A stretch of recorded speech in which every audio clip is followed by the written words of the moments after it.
تو پہلے یہ ایسا نہیں تھا، جو قرآن مجھے اور آپ کو نظر آ رہا ہے یہ ایسا نہیں تھا. تو بتایا کہ یہ 3 مراحل سے گزرا، ایک ایک سٹیپ کو آپ لوگوں کے سامنے رکھا. پہلی تدوین، پہلا اس قرآن کا جمع کرنا کیا ہوا کہ ہمارے سرکار آقا کریم صلی اللہ علیہ وآلہ وسلم کی حیات مبارکہ میں، حیات طیبہ میں کیا ہے، صورتیں کیا ہو گئی، معین ہو گئی. آیتیں کیا ہو گئی، معین ہو گئی. ٹھیک ہے، صورتوں کی ترتیب بھی کیا ہو گئی، معین ہو گئی. لیکن ان کو کتابی شکل میں قرآن کریم ہمارے سرکار آقا کریم صلی اللہ علیہ وآلہ وسلم کے دور میں نہیں بنایا گیا. یہ جو کتاب بین الدفتین کی صورت میں مجھے اور آپ کو نظر آ رہی ہے نا، ایسے نہیں تھا قرآن ہمارے سرکار آقا کریم صلی اللہ علیہ وسلم کے دور میں. ٹھیک ہے، بک فارم میں موجود نہیں تھا. لیکن ہمارے سرکار آقا کریم صلی اللہ علیہ وسلم سب کو جس ترتیب سے سناتے تھے، وہ صحابہ کرام کو اس قرآن کی ترتیب کیا تھی، معلوم تھی. ٹھیک ہے، اور اس دور میں جو لوگ لکھنا جانتے تھے نا، انہوں نے اپنا اپنا کچھ آیات، کچھ صورتوں کو کیا کر رکھا تھا، لکھ رکھا تھا. ٹھیک ہے، اور اس دور میں ایسا جس طرح آج میرے اور آپ کے پاس پیپر پایا جاتا ہے نا، پیپر ہوتا بھی ہے تو ہم نوٹس نہیں اتارتے، رائٹ. یہ مطلب علمی باتیں پتہ چل رہی ہوتی ہیں، نفع والی باتیں پتہ چل رہی ہوتی ہیں، تو بھی ہم قلم کا استعمال نہیں کرتے. یہ قلم بڑی پیاری چیز ہے، قیمتی چیز ہے، اس کا استعمال کیا کریں. جب ہمیں عادت ہوگی نا نوٹس لکھنے کی اور قلم کا استعمال کرنے کی، تو انشاءاللہ تعالیٰ وہ میرے اور آپ کے ذہن سے چیز جو ہے وہ جلدی رخصت نہیں ہوگی. اور اسی کے لیے امام شافعی رحمہ اللہ تعالیٰ فرمایا کرتے تھے کہ قلم کے بغیر طالب علم ایسا ہے کہ جیسے میدان جنگ میں وہ سپاہی، وہ مجاہد تلوار کے بغیر کھڑا ہوا ہے. اللہ اکبر کبیرہ، رائٹ. تو بات کیا کر رہی تھی یہاں پہ کہ اس دور میں بھی جن صحابہ کرام کو لکھنا آتا تھا نا، تو وہ جو بھی سنتے تھے تو وہ اس کو لکھتے تھے. ٹھیک ہے، کئی کپڑے پہ لکھ لیتے تھے، کئی مطلب اونٹ کی جو ہڈیاں ہوتی ہیں نا، شانے کی ہڈی، اس پہ لکھ لیتے تھے. کئی اونٹ کی پسلیوں کی جو ہڈیاں ہوتی تھیں ان پہ مطلب لکھ لیتے تھے. کوئی چھوٹے چھوٹے پتھروں پہ آیتیں لکھ دیتے تھے.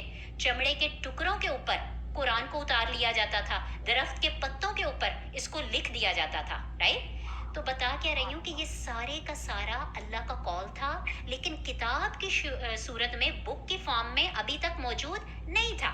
یہ اللہ کا کلام تھا، پھر قول جبرائیل بنا، اور پھر قول محمد صلی اللہ علیہ وآلہ وسلم بن کر لوگوں کے کیا ہو گیا، سامنے آ گیا. پھر وہیں سے نسل در نسل یہ کلام آگے پہنچتا رہا. اسی طرح ہمارے سرکار آقا کریم صلی اللہ علیہ وسلم کے دور میں بھی کیا ہوا کرتے تھے، کاتبین وحی ہوا کرتے تھے، کہ اس وحی کو کیا کیا کرتے تھے، لکھا کرتے تھے.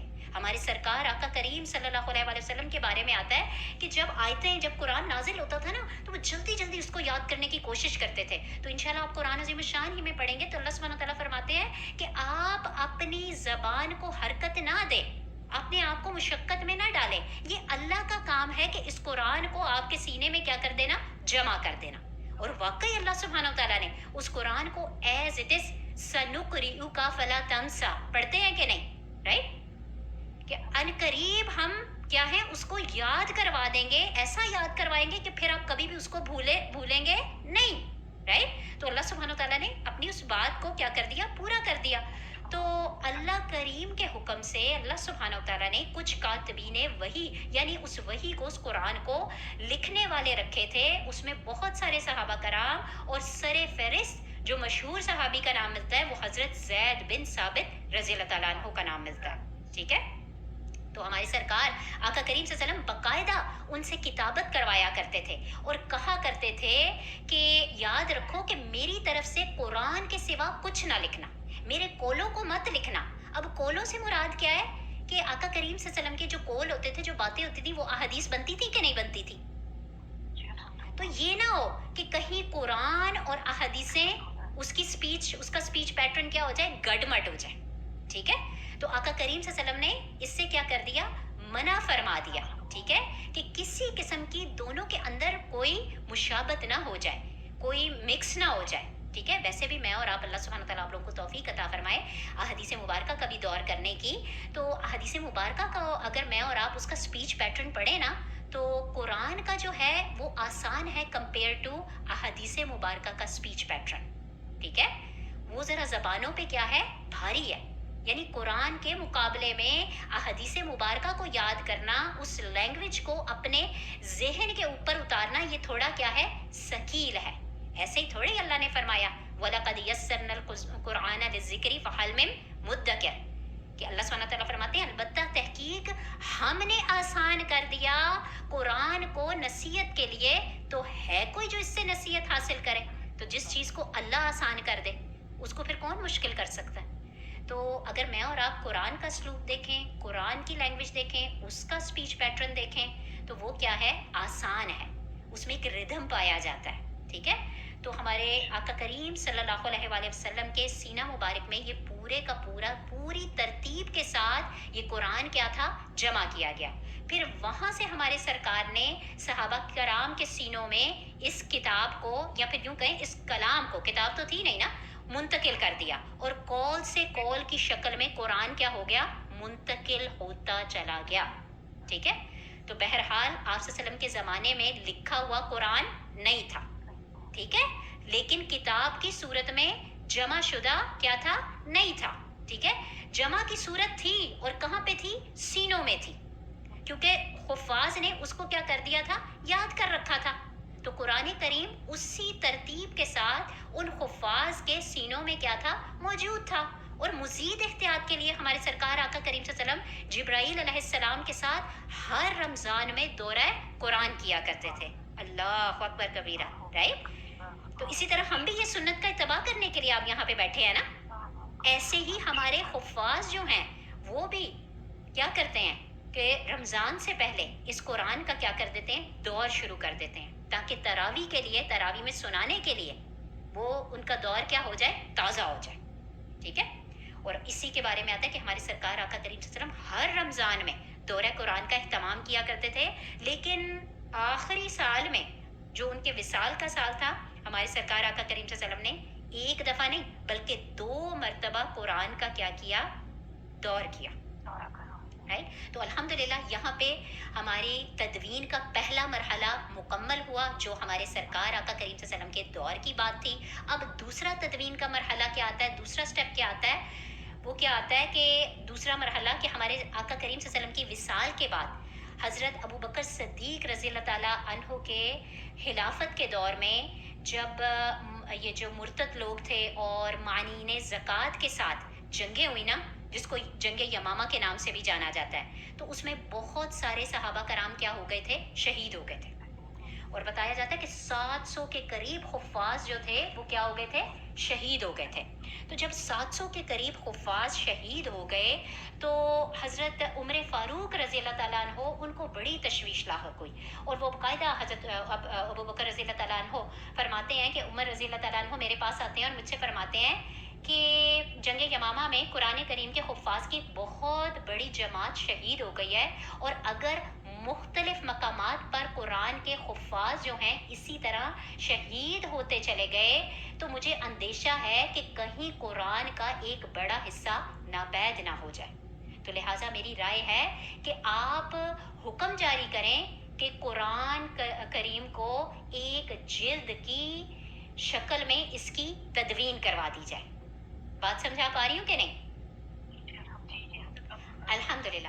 تو پھر قرآن عظیم الشان کے بارے میں یہی بات آتی ہے کہ جب حضرت ابوبکر صدیق رضی اللہ عنہ نے یہ بات سنی نا تو وہ مطلب ایک دم غصے میں آ گئے، اور حضرت عمر فاروق رضی اللہ تعالیٰ عنہ سے کہنے لگے کہ میں یہ کام کیسے کر سکتا ہوں، یہ کام تو کبھی آقا کریم صلی اللہ علیہ وسلم کے دور میں بھی نہیں ہوا. اگر کوئی اس طرح کا کام ہونا ہوتا، جلد کی شکل میں قرآن کو جمع کرنا ہوتا، تو ہمارے سرکار آقا کریم صلی اللہ علیہ وآلہ وسلم اس کا حکم دے دیتے، تو میں یہ کام نہیں کرنے والا. تو حضرت عمر فاروق رضی اللہ تعالیٰ عنہ کے بار بار اصرار پر اللہ سبحانہ وتعالیٰ نے حضرت ابو بکر صدیق رضی اللہ تعالیٰ عنہ کا سینہ مبارک اس کام کے لیے کیا کر دیا، کھول دیا. ٹھیک ہے. سینہ مبارک یعنی شرح صدر فرما دیا نا، وہ بھی اس بات کو ماننے کے لیے کیا ہو گئے، تیار ہو گئے.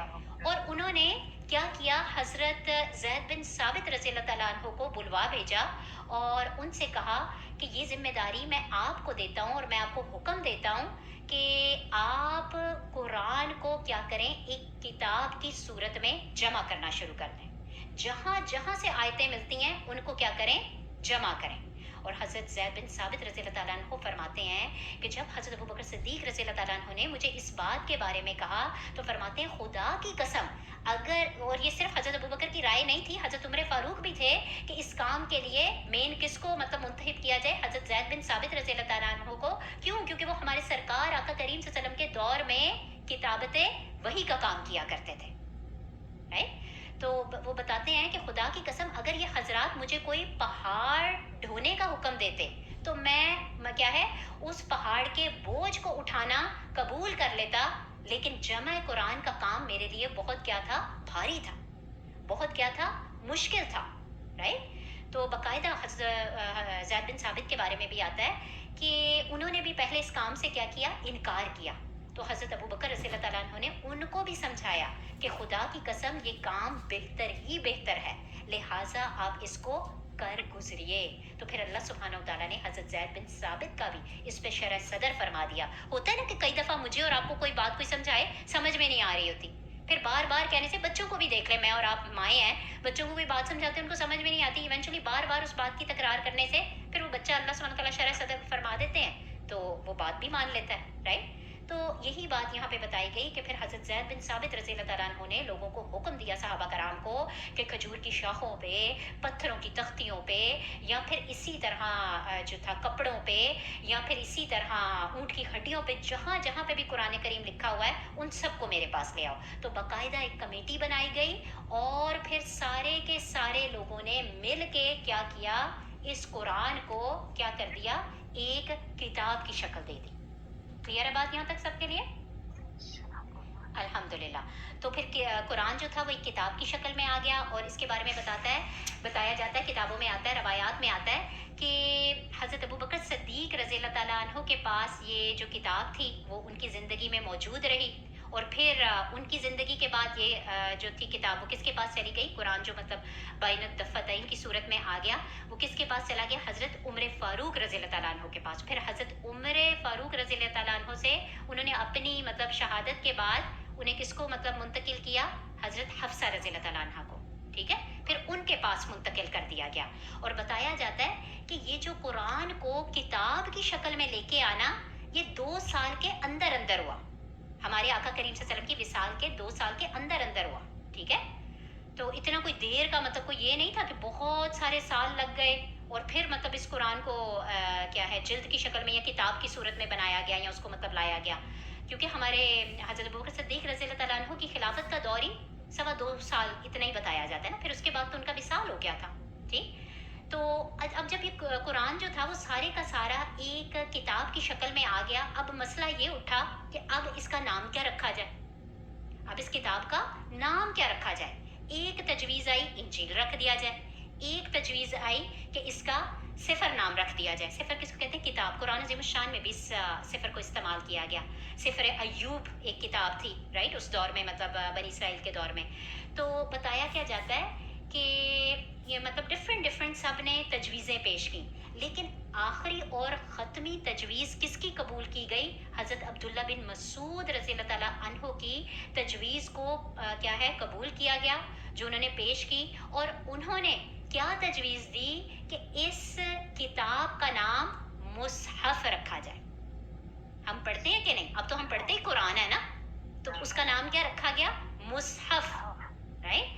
تو مطلب اس کے اوپر پھر سب کے سب جتنے بھی لوگ تھے اس کا اجماع ہو گیا کہ مطلب حضرت عبداللہ بن مسعود رضی اللہ تعالیٰ عنہ کی تجویز جو ہے اس کو پسند کیا گیا. تو اس طرح ہمارا یہ تدوین کا دوسرا مرحلہ کیا ہو گیا؟ مکمل ہو گیا. ٹھیک ہے؟ الحمدللہ. اور آپ لوگوں کو یہ بھی پتہ ہے کہ قرآن جو ہے وہ 7 حروف پہ نازل ہوا. 7 حروف سے مراد الف با تا سا، ایسے نہیں میں کہہ رہی 7 حروف. 7 حروف سے مراد 7 لہجوں کی طرف اشارہ ہے.